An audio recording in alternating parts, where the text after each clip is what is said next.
founders of Plymouth Indivisible, which is now known as Plymouth Area Indivisible, which emerged, I think we were one of the first indivisible groups to form. It was minutes after the 2016 election, as I recall. I don't remember why. And I just want to make two quick points. One is that when I first moved to Minnesota and first bought a house, I remember the insurance agent coming and sitting down with us and talking about why you need insurance for your home, for your car. And as time goes by, you need more insurance. You need it because you have liability. As people notice you have a car, they'll run into it to take your money. You get more and more insurance as you grow up, basically. I stopped growing up at that point and didn't get more insurance, but I understand why the Koch brothers have insurance. I understand why the oil industry has insurance. They have all this money invested and they need insurance to keep themselves going. And their insurance consists of spending a couple of $100 million a year to make sure that anything anyone else does with an alternative idea about how to make energy or do anything else in this world is stifled somehow. And I know that many people in this room have been in the trenches on this issue all that time. And we're going to be speaking today or having a discussion today with some people who have an alternative idea than that.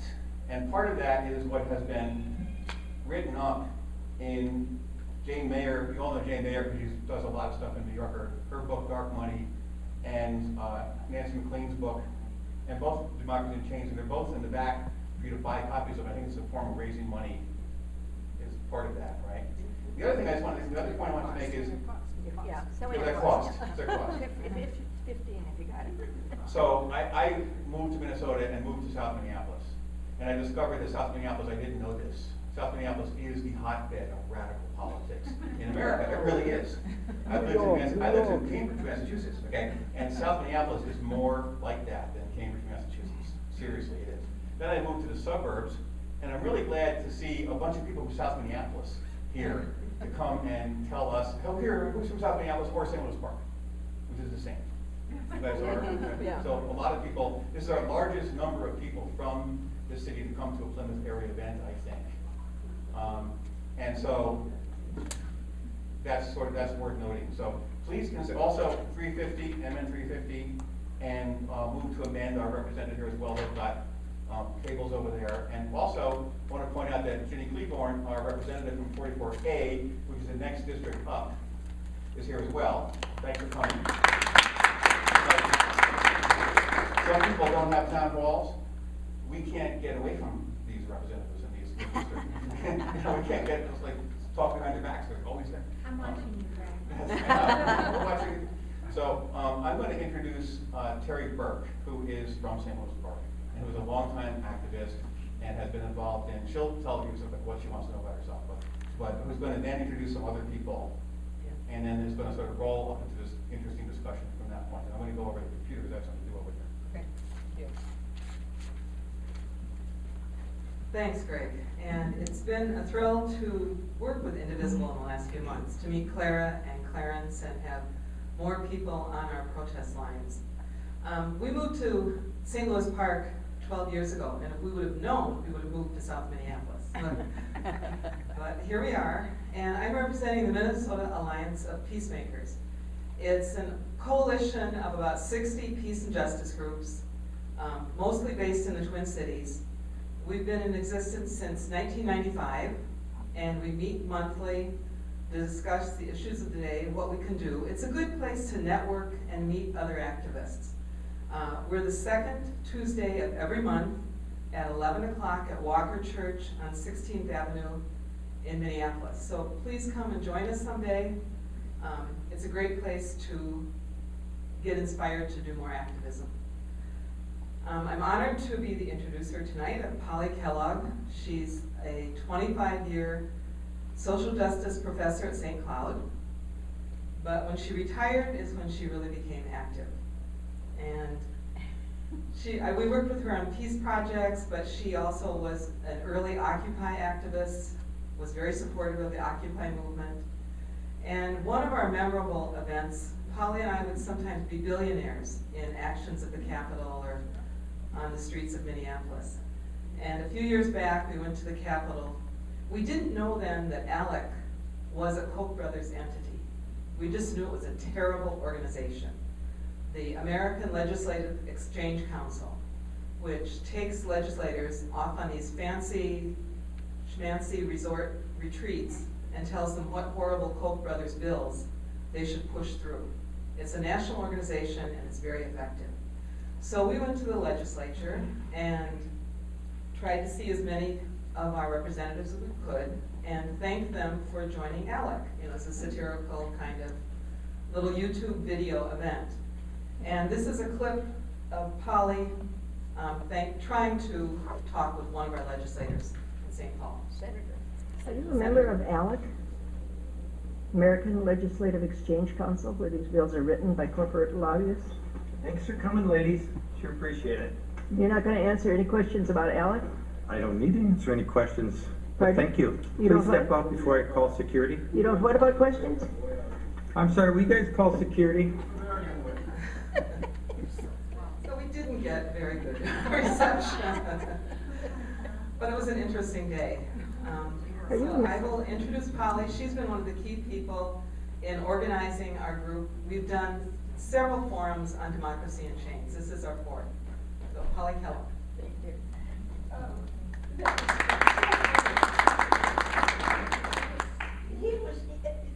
I just love this because look how nervous he got. And he called us Mike. security, that couple gray haired women. Use your mic, Mike. Polly. Oh, okay. Please.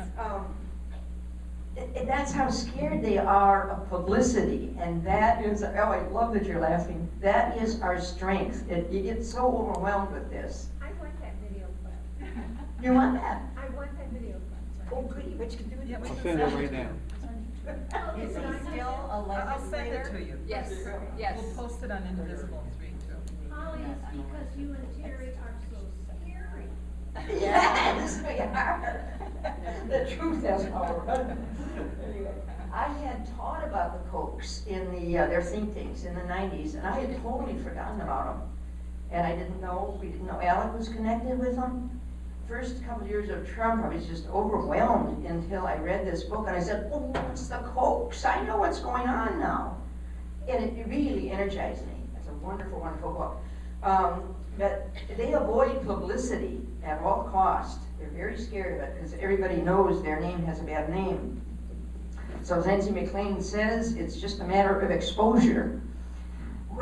Just for an example, when Trayvon Martin was shot in Florida, it came out that the stand and shoot laws were from ALEC. And people like Verizon and AT&T and all pulled out of ALEC. I didn't even know they were in ALEC, but they lost major funding when that came out. So that's how much just a little exposure could do, and I don't think we're trying very hard to expose them.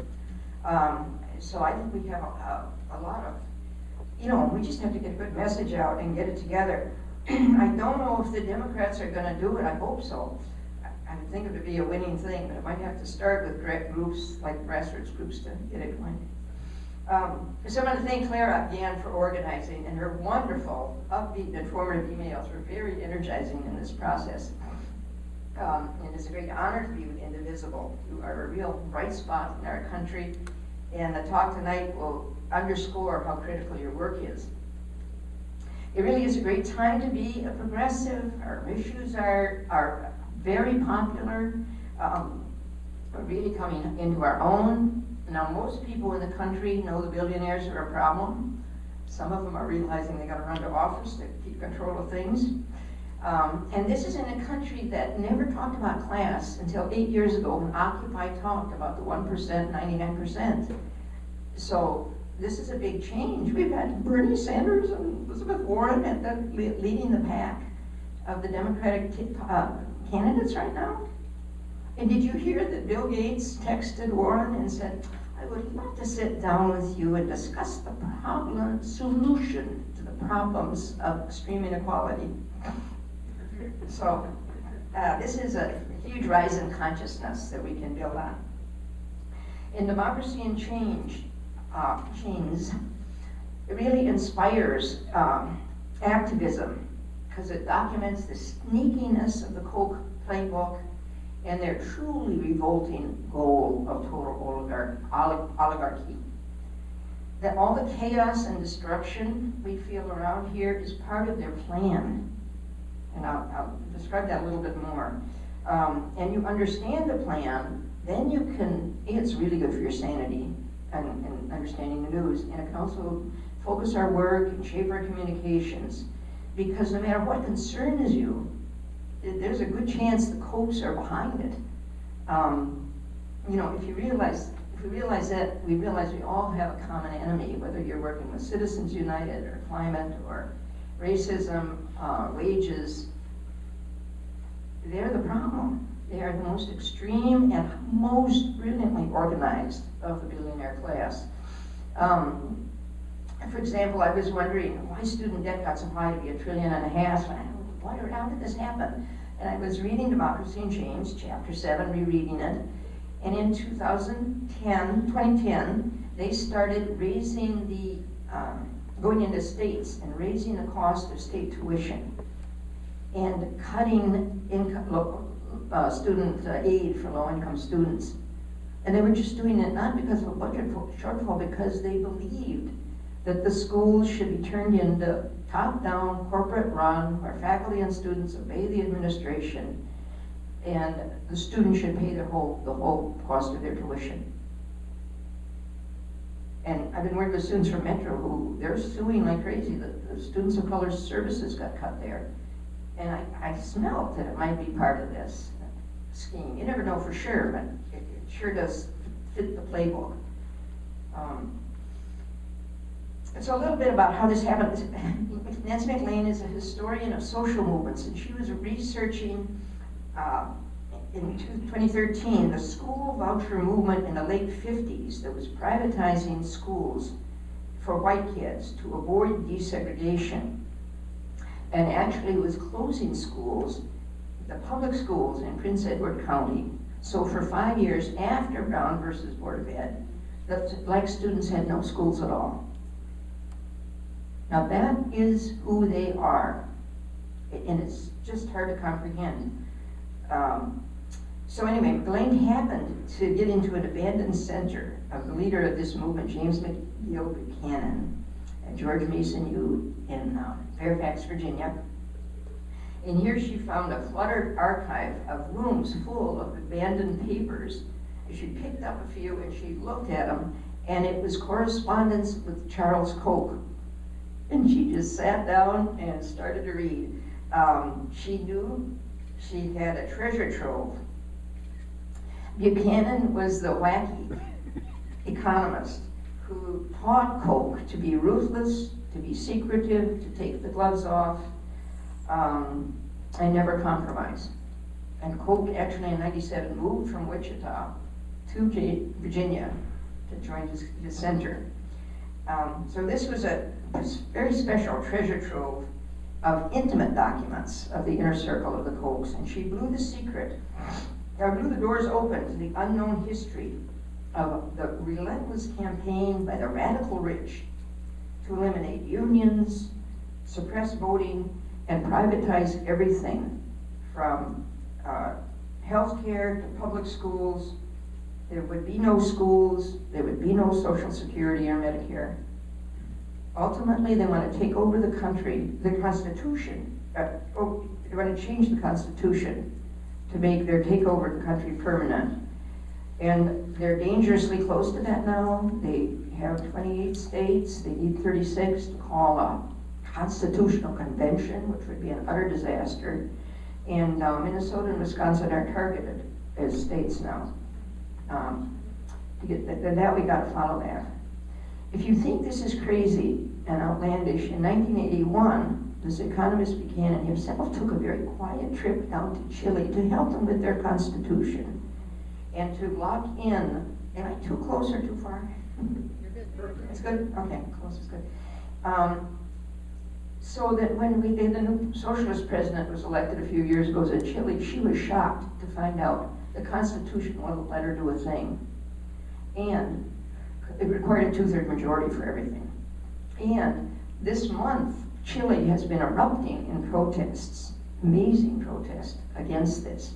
They're just now trying to have to sort it out by protest, because the laws have been corrupted. So the Koch plan is, as you probably know, breathtakingly comprehensive. Their long-term strategy is to move step by step so we don't see the big picture of the path they're taking us down. So for an example, when they start spouting things like Social Security is bankrupt, it's one thing to argue that it's not, but it's more important to ask why are they saying that, and who is it saying that, and where are they taking us? Because they've learned not to say they're going to get rid of Social Security. They're going to say, oh, we're just going to reform it. Starting with Reagan, they kicked off a huge propaganda campaign to change the whole culture, to begin defaming government bureaucrats as lazy and inefficient, and valorizing corporations as efficient. And Reagan started talking about welfare queens, and African-American women were cheating the system. And they had, for decades, been seeding hundreds of think tanks they're really front groups that crank out false science, provide media speakers and op-ed pieces to promote any propaganda that they need at the time.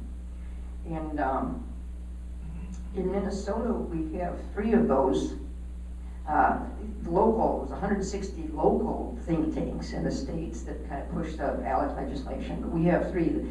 The Freedom Foundation, they use freedom for great money a lot, the Institute for Justice, and this most well-known, the Center of the American Experiment, sponsors Kathy Kirsten's columns in the Star Trib.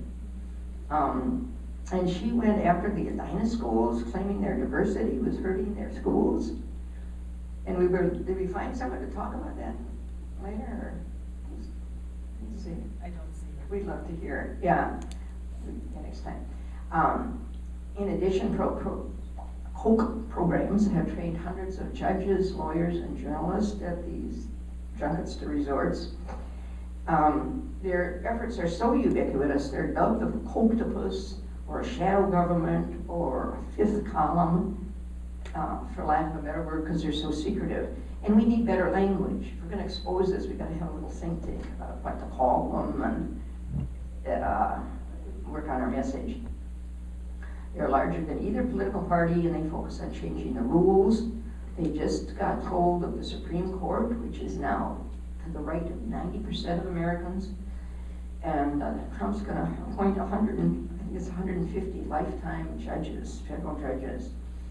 And Moscow Mitch, who is a Koch boy, helped get all that through. Pence is Koch, Pompeo is Koch.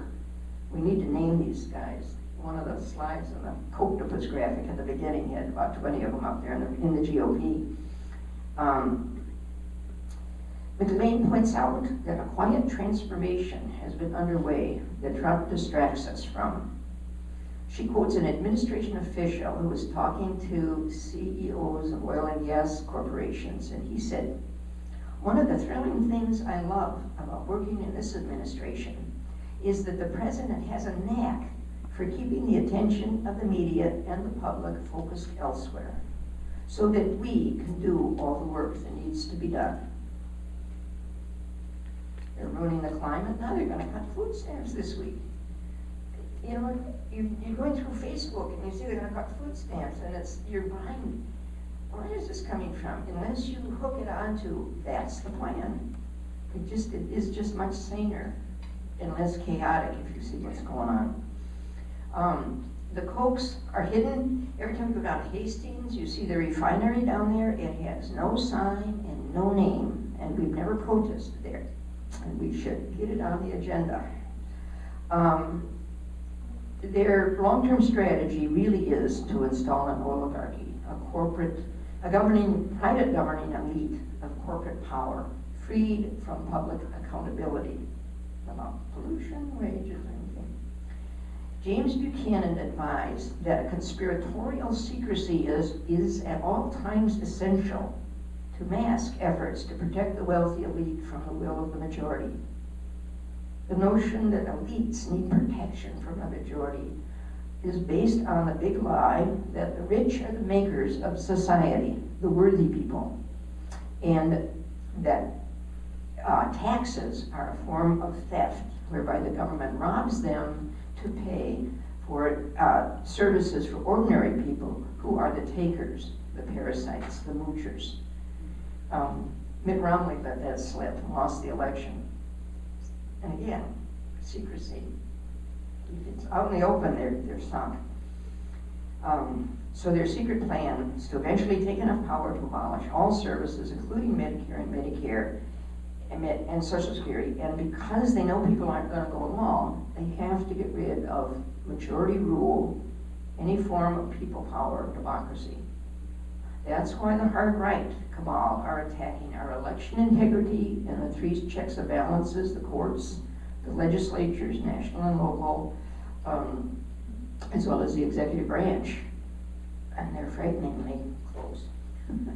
But we got a great video here of Nancy MacLean talking on MSNBC about how they're takeover of the GOP itself. So you're gonna love this. I want everybody to vote. Elections are not won by a majority of people. They never have been from the beginning of our country, and they are not now. As a matter of fact, our leverage in the elections, quite candidly, goes up as the voting populace goes down. While speaking at a gathering of evangelical leaders in 1980, influential conservative activist Paul Weyrich made one thing clear. Republican elites aren't interested in democracy when it gets in the way of what they actually care about, power. It's also important to note the Heritage Foundation that Weyrich co-founded is still the force for Republican presidents picking far-right judges for the federal bench, including the Supreme Court.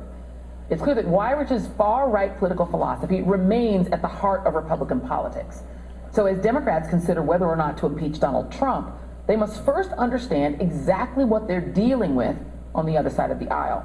Joining me now to explain is Nancy MacLean, who's the author of Democracy in Chains, and somebody that is brilliant on this. And Nancy, thank you for being here. Your book, I think, is a must-read. I interviewed you for my book as well. And can you just talk a little bit about the origins of what we now consider to be the right? Not just Paul Weyrich, but the whole sort of gamut. Yeah, thank you, Joy. It's a great pleasure to be with you. This right that we're seeing today is the fruit of decades of intensive investment. There are many dimensions to this right, many different wings of it, but the part that is key for us to focus on now is the part that's been lost sight of in the Trump era, and that is the Koch network.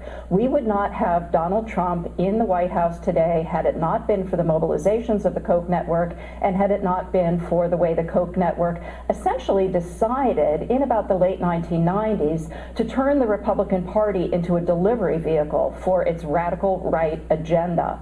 They did this with a very sophisticated set of organizations, also with a kind of pincers move focused on Republican elected candidates. Any Republican who didn't toe the line, all those moderate Republicans got targets on their back if they refused to support the fossil fuel industry agenda and other things that the Koch network has deemed to be crucial.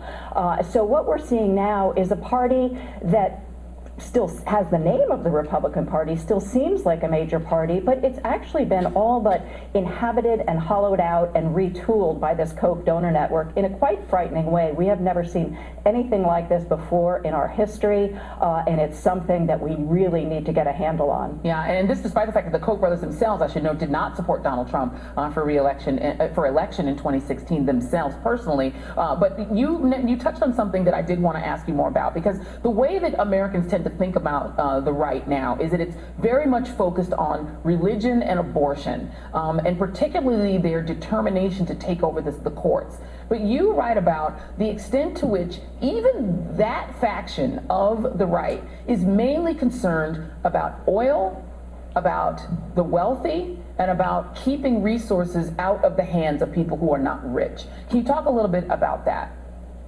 Yeah, I think we need to be paying much more attention to the work of Americans for Prosperity.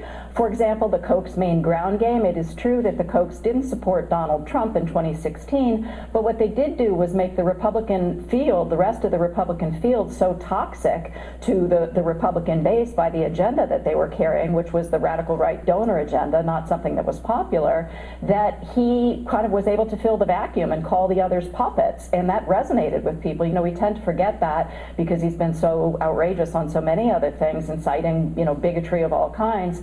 But back in 2016, it would be worth revisiting that that fight, because he was able to call them puppets and make it stick, and they couldn't control him.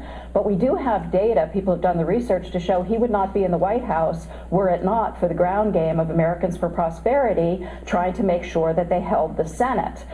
So Americans for Prosperity continues to be very powerful, and it's no accident that the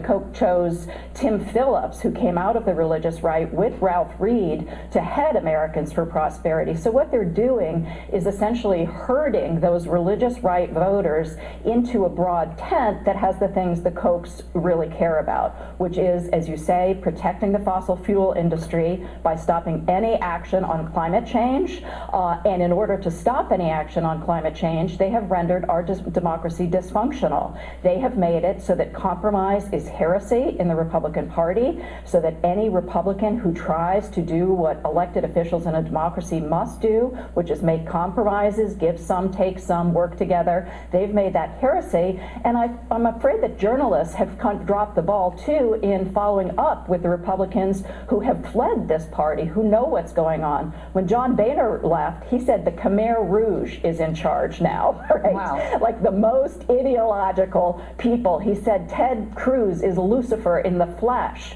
You know, Orrin Hatch said these people are not conservative, they're not Republican, they're radical libertarians. I hate these people. That was when he was primaried by the Koch network's people. But then he came around and bent to their will, as we saw with refusing Merrick Garland even a hearing for the Supreme Court. So this is a tremendously sophisticated long game operation. The two Koch brothers, both, you know, having over $50 billion, have invested millions in making sure that our politics are not responsible to the people, not responsive to the American people. They've done that with investing in think tanks, in universities, in political fields, in all of these different things. And we desperately need more attention on that now, because Americans for Prosperity is interwoven with the Republican Party now in very sophisticated ways, you know, people going back and forth between one and the other and so forth. Yeah, and the way that Paul Krugman, the op-ed writer,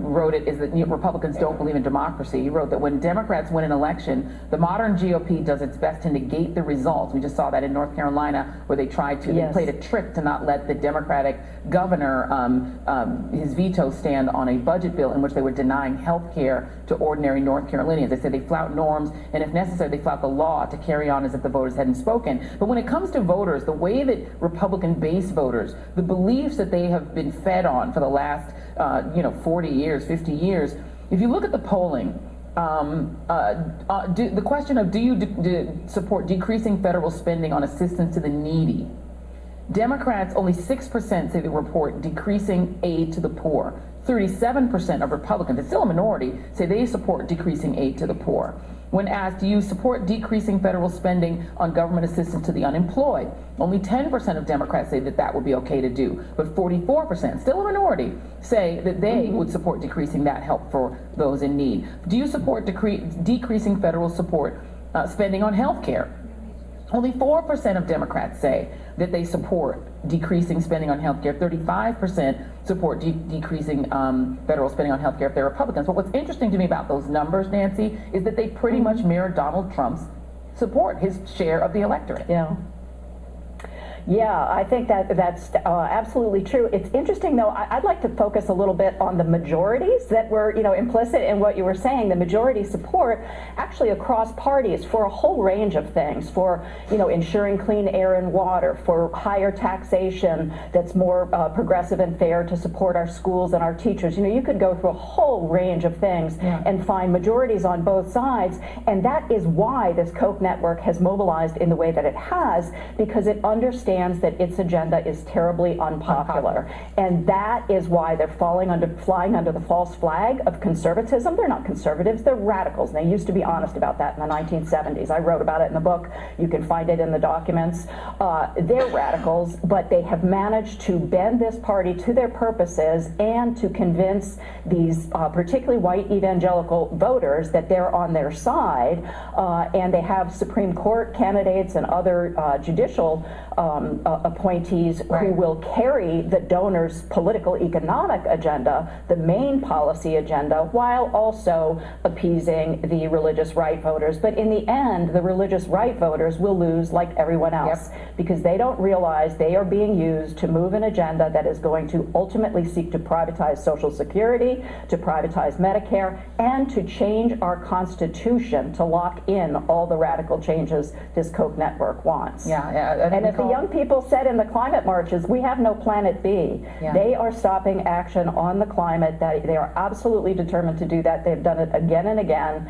And if we don't get ahead of this and realize that Donald Trump is the symptom, not the cause of our problems, we're going to be in real trouble. Yeah, indeed. I think they call it minority rule, and you're absolutely right on climate. There is no Elysium for them to run to after they've despoiled the planet just for money. Nancy MacLean, thank you very much. Really appreciate you being here. It's always great to talk to you.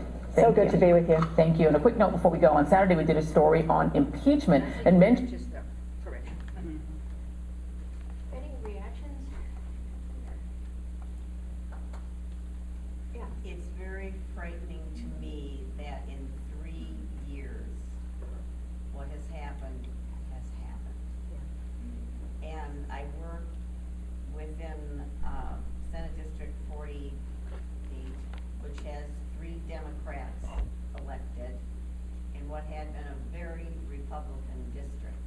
And we had Republicans voting for Steve Swazinski because he had taught their children about civics. And he had introduced a bill that all children who graduate from high school in the state of Minnesota had to have taken a civics course. But it didn't pass because of the huge omnibus bill. But he will be reintroducing that bill this year and doing everything in his power. And trust me, this man will do everything he can to see that that passes.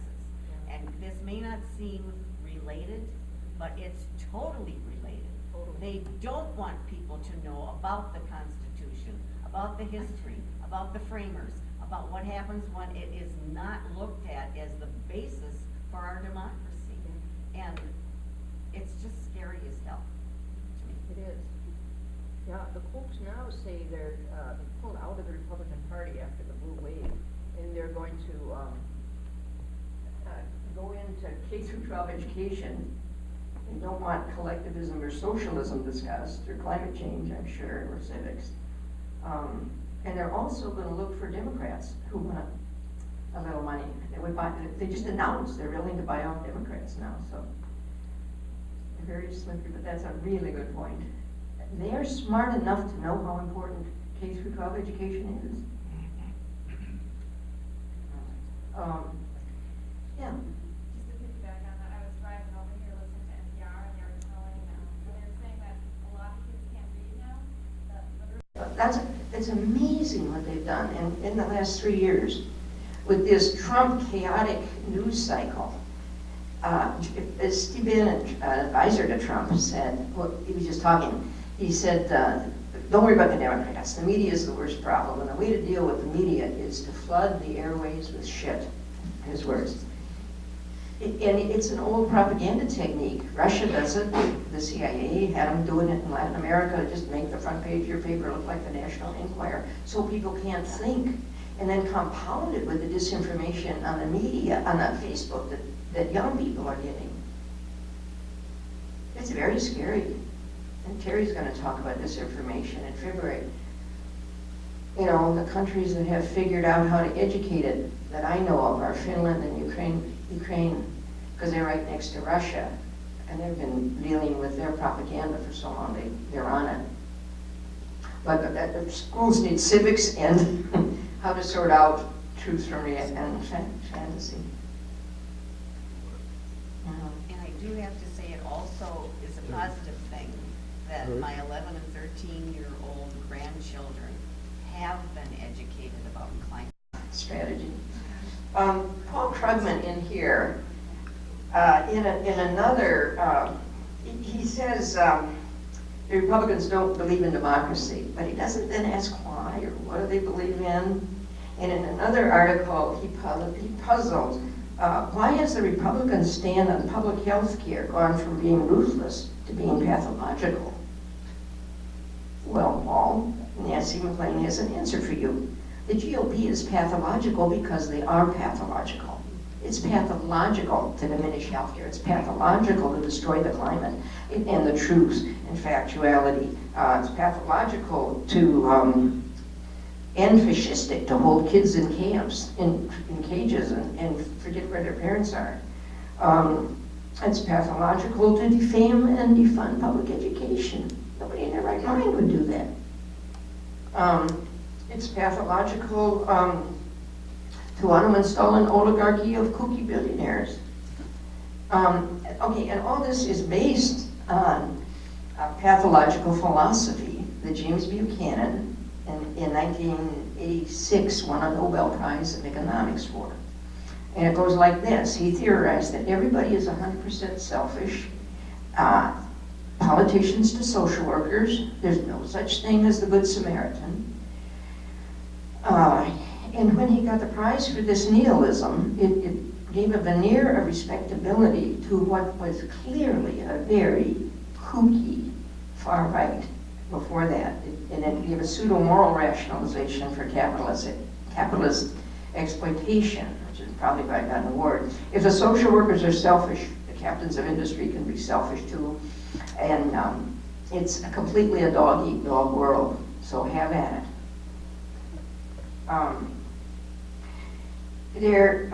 Paul Ryan, also another quote, former Secretary of the House, Speaker of the House, put a religious gloss on this. He said, if you feed a child a free school lunch, you may fill his stomach, but you leave his soul empty. Really, Paul?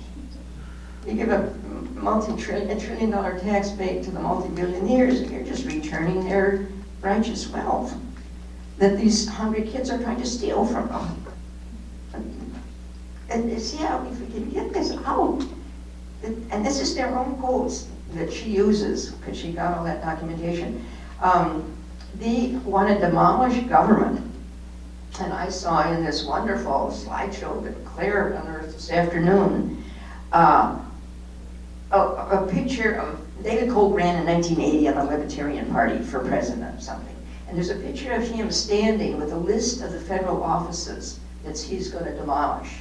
Okay, we've seen them, right? The State Department already. Department of Justice is corrupted. The EPA is doing exactly the opposite of what she's doing. Should be doing departments of ed, housing, labor, health and human services, all that hostile takeovers by managers who don't like their mission. They're supposed to be supporting. But this list in 1980 included things like OSHA, FDA, the CIA, the FBI. It would literally leave the country funding only military and militarized police.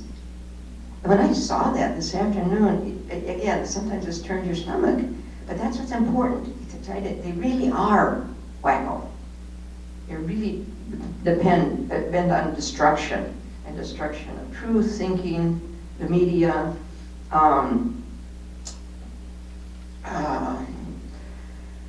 let me see. The impeachment hearings, this is all showing up, and hopefully people will notice it. Not only are they acting like a crazy circus full of smears and threatening, they came right out, the Republicans, and said, don't watch the hearings, they're boring. You know, now that's part of their plan, to turn people off to government. Please, just turn off. You know, turn off and turn in, whatever it is, turn off.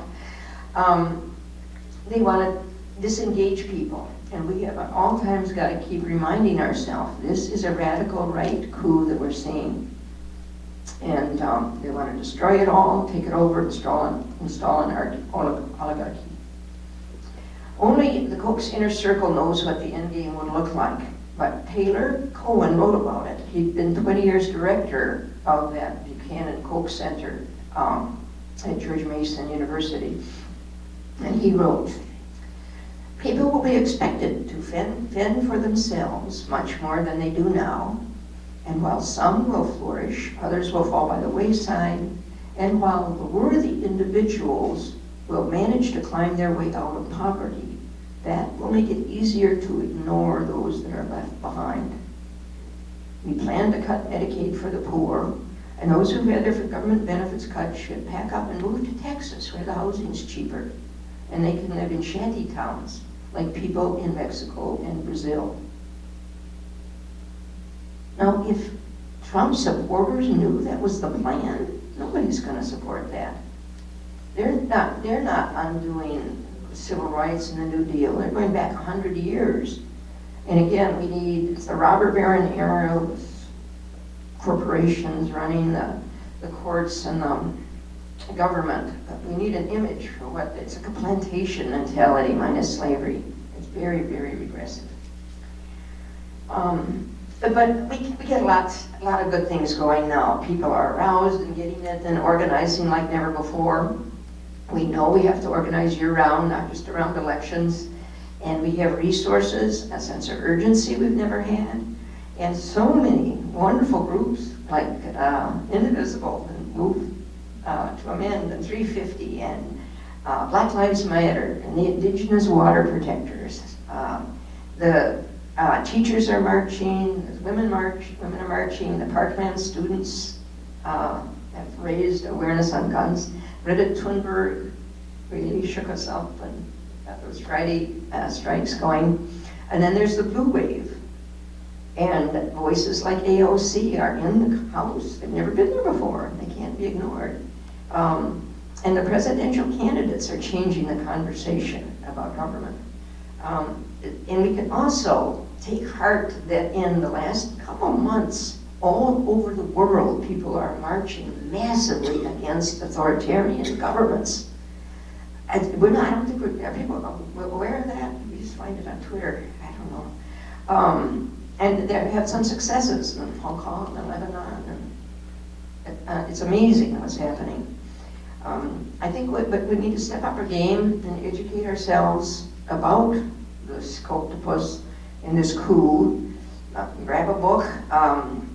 And we had to develop more messaging, I think. I'm thinking about words. And then expose their tactics. Name the people in the networks. I think you're going to get a list of some of the prayer group in the legislatures if you sign up for the electronic handouts. So the ALEC members locally, nationally, expose lies like Social Security's bankrupt and voter fraud. Somebody needs to write a good pamphlet about this to email the people to. But I'm really thrilled that Minnesota Citizens for Clean Elections is going to bring Nancy MacLean to town in April. I just heard that. And we should work with them, get our people out there, let them know to expect a big audience.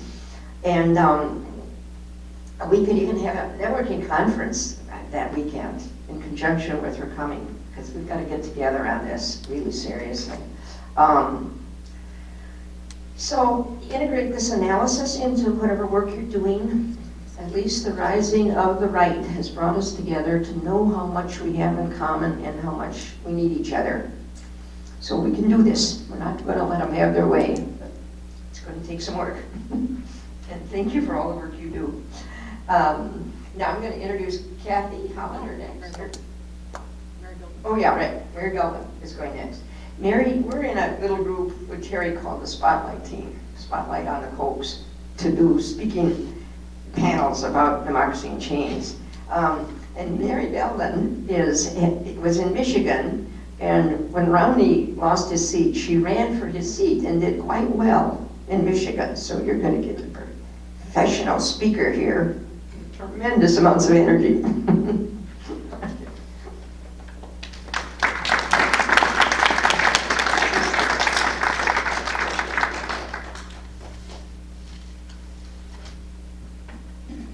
Well, I'm highly honored to think that I ran for Romney's seat. That's not quite what I did. What I did was run for the state legislature in the district that includes Romney's hometown, which is hard enough. And the reason I did that has a lot to do with why we're all here tonight. I have been active for years supporting our local public schools, heading up PTOs, band boosters, all of the usual stuff that we do when our children are at home. And They always need somebody. And I called a woman that I had gotten to know who lived right down the street from me, whom you may have heard of briefly a while back, because she dared to use the word vagina on the floor of the Michigan legislature. Her name's Lisa Brown. And Lisa it had come out, she announced that she was going to be on the ticket to run for Lieutenant Governor of Michigan.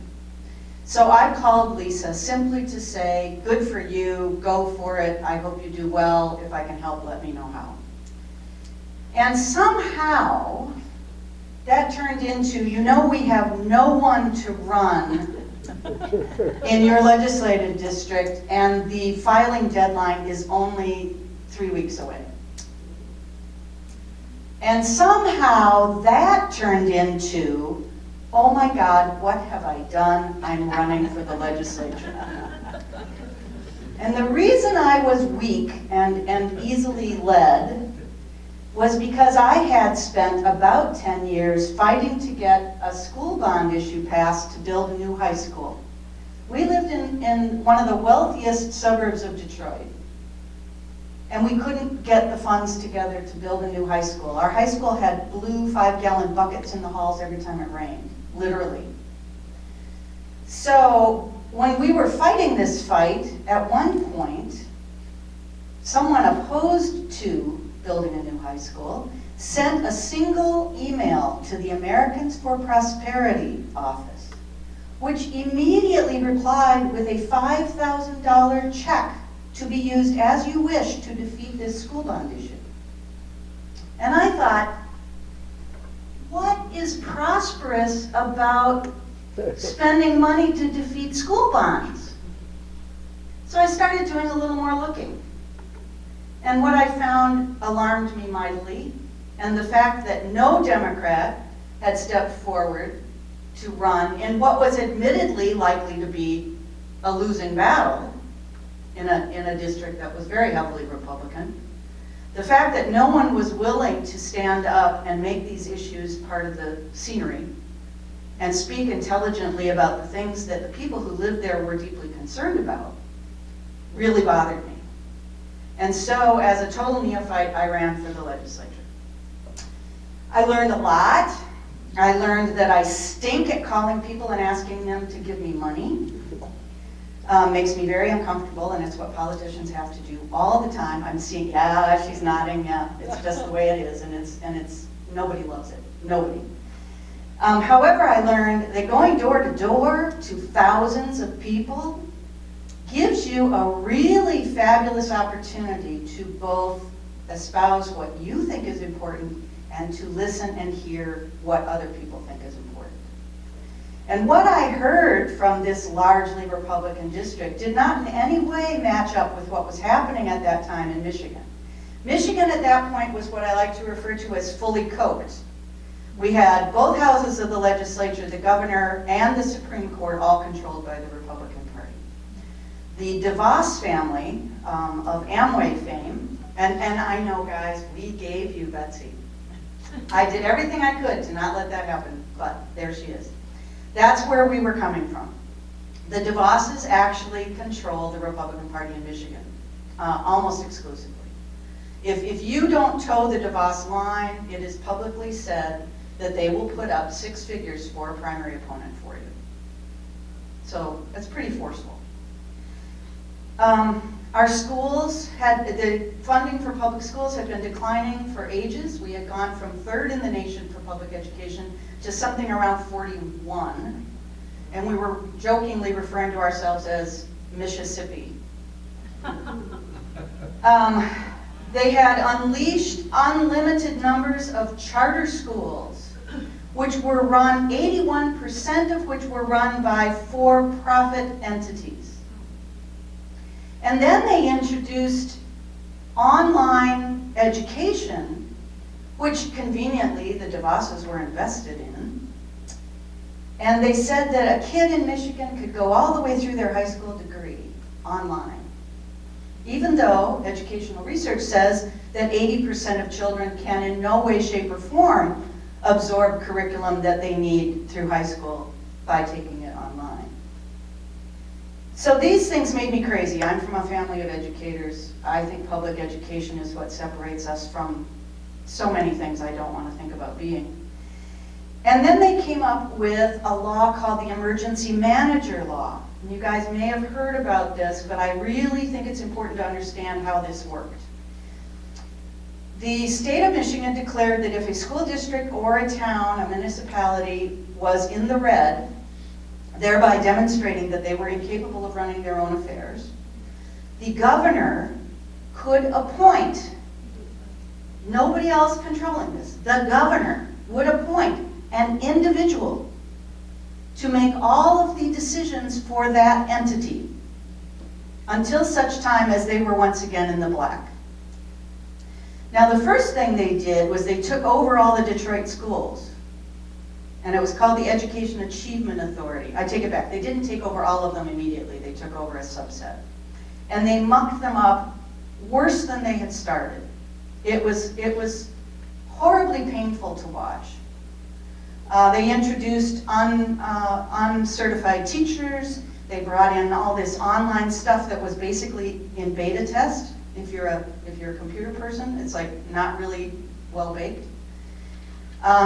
So that was a fiasco. They ran through gobs and gobs of money and got no result.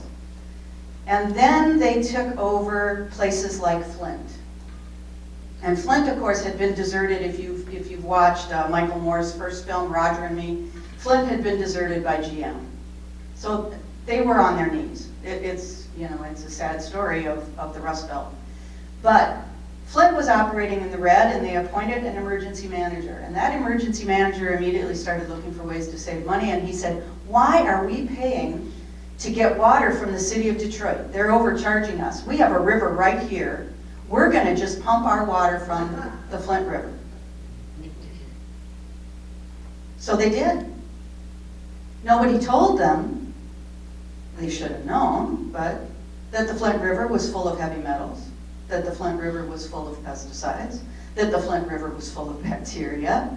They lost people to Legionnaire's disease. They lost kids with lead poisoning to an absolutely shocking level. And it was all because they were too stupid to realize that if they took this mildly acidic water from the Flint River and put it through the city's plumbing system, lead plumbing system, that the lead was going to leach out and be in everybody's water. Seems pretty basic, right? Isn't that why we have EPA, FDA? We have all of these things in place to keep something like that from happening. This was a single individual making a decision with a single-minded ambition. Save money, and to hell with Flint's actual elected government. They were disarmed. They were put on the sidelines.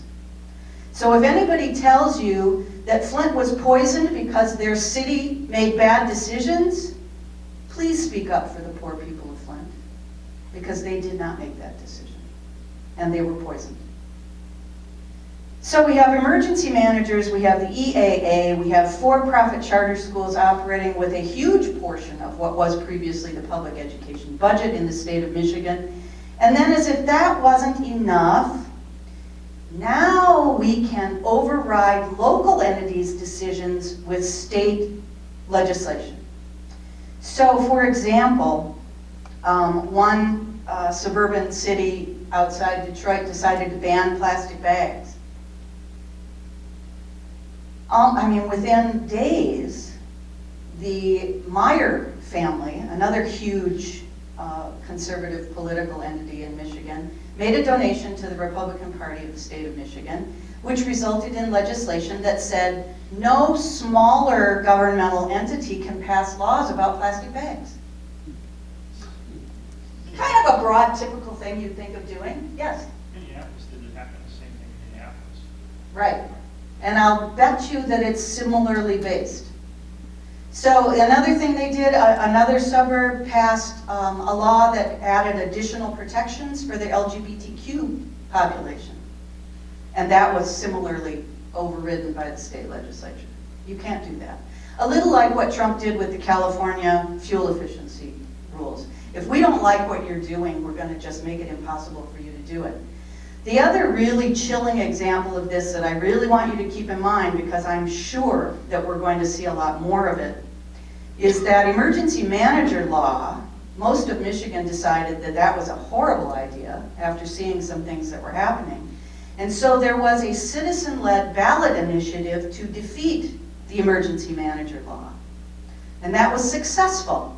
So the original emergency manager law was taken off the books.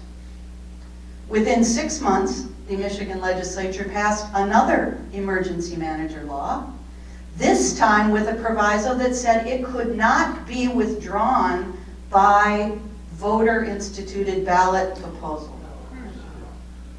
Yeah. So this is why I'm here and why I feel it's important to educate people on what can happen. Because as I sat there living through this, I couldn't believe it was real. It was like a nightmare.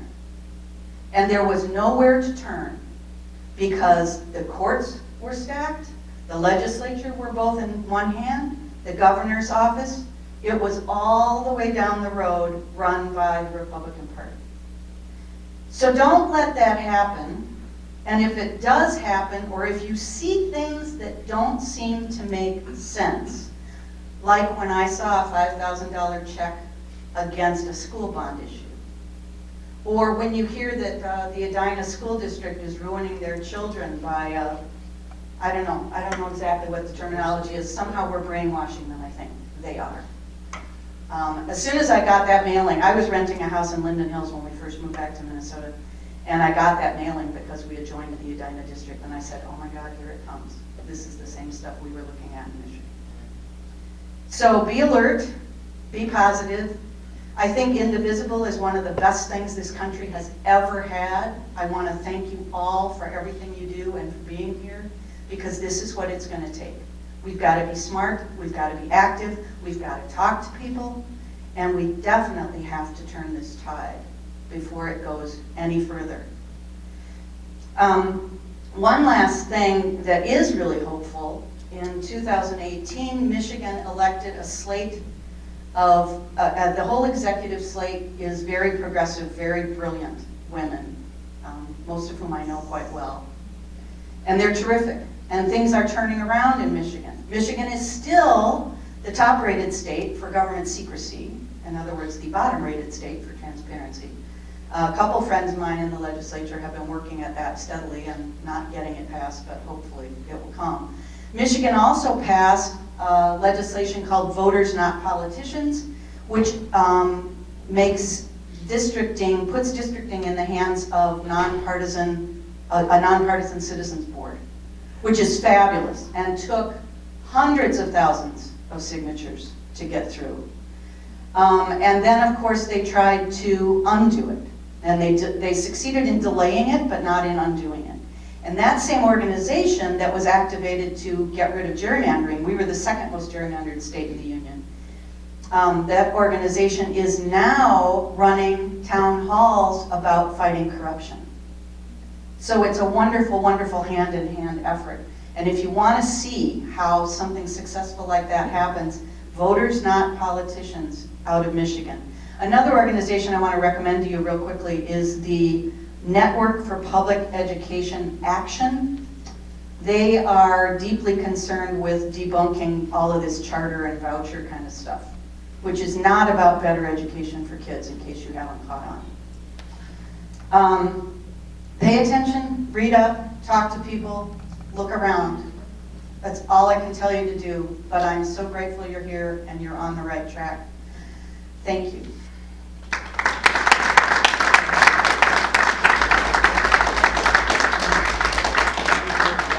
And then it is my honor Can I make to... a statement? Oh, sure you may. I was at a meeting last night, it was Senate District 48 in Eden Prairie, and Steve Simons was there, Yep. our Secretary of State, and he brought up something, I was just thinking about what you were saying.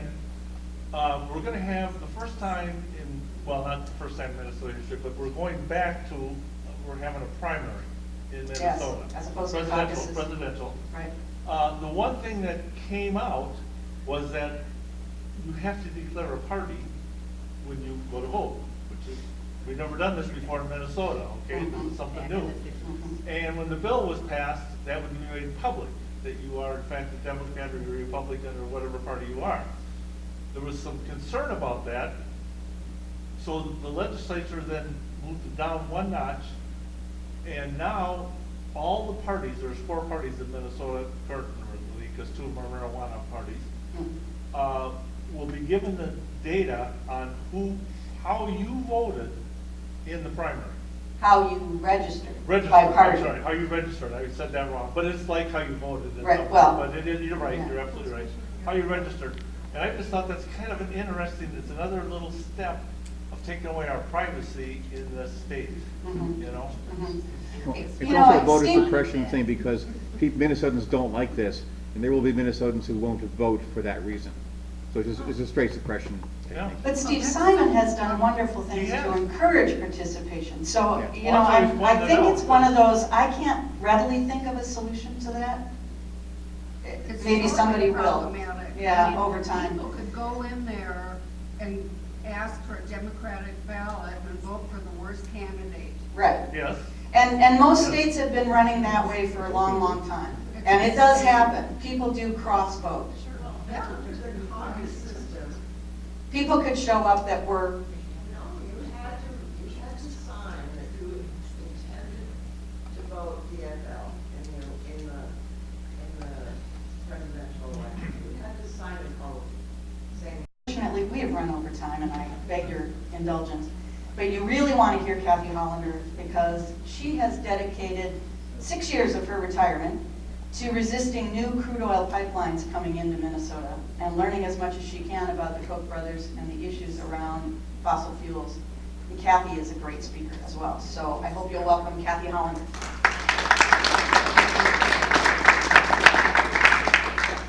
Hi, and I'm going to have to adjust this upwards. So when I get it out. All right, there we go. Thank you so much, and those were great, and a lot of it was what I was going to cover, so I can eliminate some of my stuff. Obviously, I care a great deal about climate change denial, and I was going to just talk about that as a little tiny case study too as well. How did it come to be? Where did we go? And how did they get such total control over this denying climate change stuff? And I kind of looked at that, and she is a historian, as you mentioned, and I also have been reading this great book about Cokeland. It's absolutely riveting, but of course I tend to be biased in favor of trying to figure out all about the Cokes. But anyway, I'd like to say back in the 60s and 70s, that was part of the problem. This is where you know, the progressives started gaining some momentum in the 60s and 70s, and that's where we start looking at what happened to this climate change denial business. You know, Vietnam, we had the Clean Air Act, we had the Clean Water Act, we had Civil Rights Acts, and the wealthy people of our country got worried, and that's when they started thinking about something's happening and we have to curtail back the progressives because they're gaining momentum. And then when scientists began speaking out even before the Senate, the US Senate, about climate change, James Hansen and the hockey graph chart, do you remember that? The CO2 was going through the roof. All of a sudden they're realizing, oh my gosh, they're pointing the finger directly at the fossil fuel industry. And as you've been hearing today, you've been hearing a lot of names, but the Koch brothers have been very, very involved at the beginning. And she talks a lot about Buchanan, who have been talked about tonight, and other economists. But in the background of this book is always lurking Charles Koch.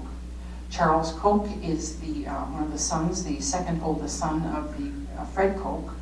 And he's been running the Koch refinery, and he's been running Koch Industries. His brother David kind of stays in New York City and does a lot of the work out of New York, socializing with wealthy people, that kind of thing. Didn't he die? Yeah, one's dead. David died. David died, yeah. No, so David is different. But there are 4 Koch brothers. And Charles is one that is mentioned in this book. Charles is the kingpin for a lot of this work. Charles is the one who has a brilliant mind. He has 3 degrees from MIT. He has a huge library, and he's very interested his whole life in understanding economics and trying to find an economic theory that fit his radical view of the world. Again, a wealthy white person. His father was extremely difficult, had a hard childhood. His father supposedly made the kids weed with a spoon in their front yards while their kids were allowed to play and such things. He was sent away to school, that kind of thing. He didn't have an easy childhood. Anyway, Charles is brilliant. He's been looking his whole life trying to understand why his economic theory can be explained and how he can make it implemented. He meets this Buchanan. He's very, very fascinated by him. And again, these guys are ruthless, this economic theory. Some of the things Nancy MacLean mentions in the book is that Buchanan felt that rule by majority was ridiculous. He felt that his state representative or his representative should not take any action that the majority wanted unless everyone in the district agreed with that. He was not for rule of majority. You tell me that isn't crazy. He was famous and he said something like, I don't want you to tell me what to do, and I won't tell you what to do, but I don't want you to tell me what to do, nothing. You know, he wants absolute personal freedom. Charles soaks this up, is starting to hear about this, and it fits his view of the world. He's that rough. He inherited this refinery that we have here in Rosemont, Minnesota, early in the late 90s from his father. And it was a refinery that was already built to process the tar sands oil from Canada. This is a very thick, heavy oil. It's not like your conventional oil. You put a pipe in the ground and it pops out. So he already had the equipment to optimize an oil which was landlocked.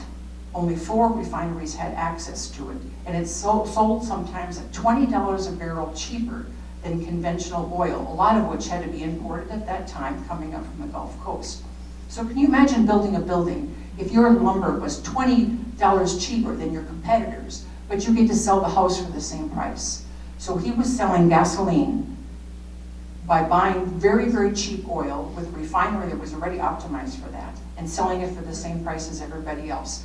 The Rosemont refinery, Bend or whatever you want to call it, used to be called the Coke refinery, is a cash cow. So I'm just telling people, every drop of oil that you purchase here in the state of Minnesota, when you drive a car, if you take a plane, remember that you are financing the Coke operation here. It is a huge moneymaker. They started using computers before other refineries. They took every single piece of equipment in the refinery and optimized it. They ran it at different temperatures. They ran it with different oils coming in, so they could optimize their refinery to produce so much oil, so much refined product from what they got as input. This is what we're up against with Charles. He is up in age now, he's 83, something like that, so the question of succession will come up, who is going to inherit their processes, but they run their business very, very differently.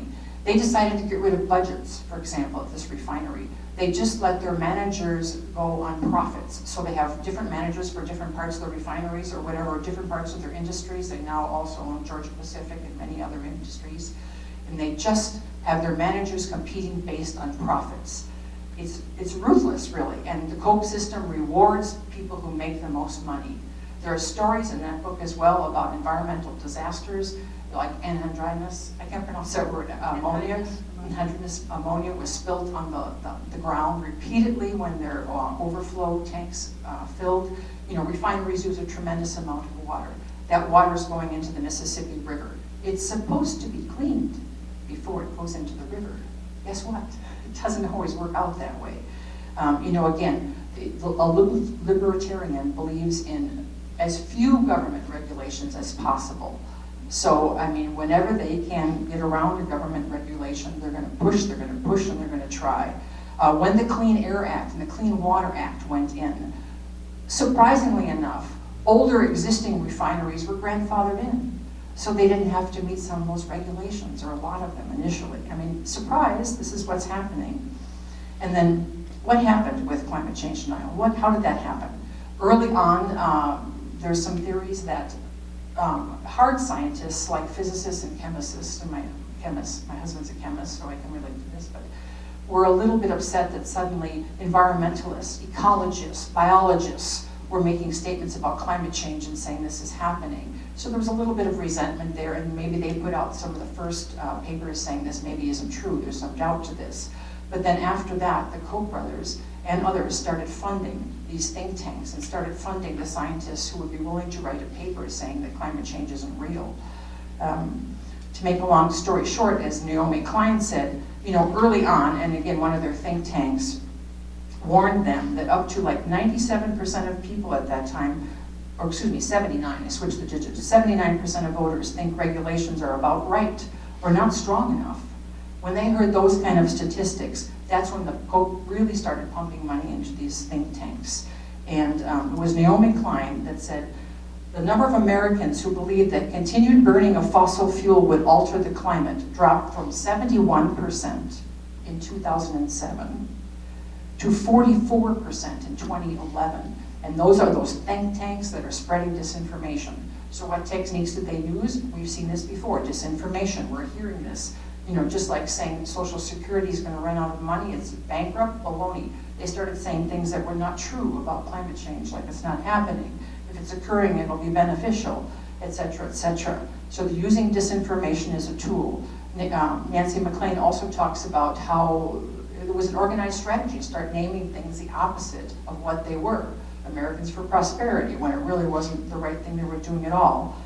They started using the term sound science to just plant that little bit of doubt in our mind. Maybe the science wasn't sound, even though it is sound.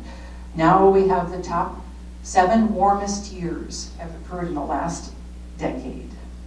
We all know climate change is happening now. Luckily, again, a sign of hope, a lot of people are now switching towards believing climate change is real because they're seeing it happen in their daily lives. Florida is regularly seeing flooding in their streets. They certainly can see it. So let's see what else. Oh, I just wanted to tell you, somebody said that they were plowing millions of dollars. Oh, Nancy MacLean did on that. They were plowing millions of dollars into disinformation. And Greenpeace looked at how much money they spent. The Koch family foundations have spent $127 billion, not million, directly financing 92 groups. It's unbelievable. Actually, it's a million. I apologize. It's 127 million. I should know better. I've been a long time out of school. I can tell this. It was 127 million. The grand total they spent since 1986 to 2017 is $150 million. It's the largest political spender since the year 2000. They rank among the top energy sector campaign spenders during the 2010 election. That's the Koch brothers. 92% went to the Republicans. Charles Koch once said, "I often think of what we do as stone masonry. Once a stone has been carefully selected and set, it shapes a new space in which a mason can then set another well-chosen stone. Each stone is different, but they all together fit to create a framework that is mutually reinforcing." So think about Social Security, making Americans believe less that our government is helping us, making Americans think regulation are important, voting, climate change. All of these blocks are building a wall, a solid wall, and it's our job to knock it down. And that's why we can't look at issues alone in isolation. Also, I'd like to just mention, we were talking about ALEC, and too bad I missed Representative Claiborne before she left, but I have lobbied at the Senate and the Minnesota House of Representatives against some of these bills. And I have been told directly by a senator that the senators were unimpressed when he mentioned that one of these bills was ALEC sponsored. So I think we need to be telling our representatives more that we know about ALEC. We don't want to have ALEC bills at our legislature, and bring up the issues. This year and last year as well, for the last 2 or 3 years, we've been fighting the criminalization of pipeline protests bill at the legislature. And you can bet that the fossil fuel industry is going to push that extremely hard this year. Also, I have been told, and I believe that this legislative period will be very unlikely to accomplish much of anything unless we really cave and let the Republicans have awful things like criminalization of pipeline protests. Last year's bill was so awful that if you had 1 foot on a refinery, it was written this way, you are guilty of a felony. Unless you're a union member, and I pointed out to representatives and senators, you could be committing a felony. What about if a newspaper reporter stepped a foot on a refinery? What if your cat ran into the refinery? What if your child rode into the refinery? All of those could be considered felonies. It was so extreme, it was unbelievable. I'll also put in a plug for the ACLU, the American Civil Liberties Union, because they're lobbying so heavily at the Capitol too, trying to resist these impositions on our rights as people, to protest our rights to free speech, that they hardly have time to lobby against all the bills that need to be lobbied against. The reason why I wanted to go last was I have a lot of specific things that people can do. I have a list over there. You're welcome to take one. On the back are a list of all the Koch products. So again, if you're buying gasoline in Minnesota, Just be aware it's very precious. I know we have to do it. I know they've trapped us into it. But think about it. Carpool whenever you can. Buy an electric car. Yeah, I have one out there if you want a little demo tonight. When you take a flight, think about it. I mean, do we really need to go to winter, to Florida this winter? I'm asking you, I'm begging you to think of the fact that you are funding the Coke machine when you buy petroleum products in the state of Minnesota. But other things that we all can get involved in tomorrow, which is why I'm telling you in person, the Minnesota Youth Climate Strike. They're asking us to be at the Capitol between 3 and 5 o'clock, where the youth will be holding a teach-in on the divestment of the state pension fund from fossil fuels. I will be there. Support them, come support them, if you can't go to another one. Also, the Koch brothers, oddly enough, are resisting having more electric vehicle infrastructure built throughout our state. Isn't that odd? And you can write a comment to MPCA, the Minnesota Pollution Control Agency. It's all set up for you. There's an online portal. All you have to do is, fill out their read their talking points, put your name on, flood them with comments. Deadline's tomorrow at 4:30 for phase 1. Yes, thank you. Great. Also, you can call on Minnesota to divest from big oil. There's a number, there's a website, and there's a talking point, and you can write a letter on that. You can also call Governor Waltz directly and ask him to help get the state pension boards out of fossil fuels. They're losing money on fossil fuels. Other creative ideas. There's indigenous cultural camps going on up in northern Minnesota to resist this crude oil pipeline. How many people were at Standing Rock? I was. Okay. Well, you can contribute non-perishable food to the indigenous camps. They're having one-day work days for guys or gals who are willing to go up and pile firewood or clear branches, or there's a bunch of stuff. Cleaning, organizing outdoor spaces, dress warm. And then last, there's a very interesting opportunity to invest in solar at the Red Lake Reservation. A very reputable company, Innovative Power Systems, one of the first companies that installed solar in Minneapolis. Ralph Jacobson, if you know him. Anyway, he is actually helping Red Lake get 200 kilowatts of solar on their reservation, on their roofs. And people they're asking for people to give them loans, and they're willing to pay interest on those loans. So consider, donating or giving them a loan of $1,000, $2,000. The loans can go up to $10,000 and help Red Lake people have solar. It's a great thing. It's also promoted by the Minnesota Interfaith Power and Light, which is a very reputable organization. So take a chance, buy a solar ticket, or give them some money. Thank you very much.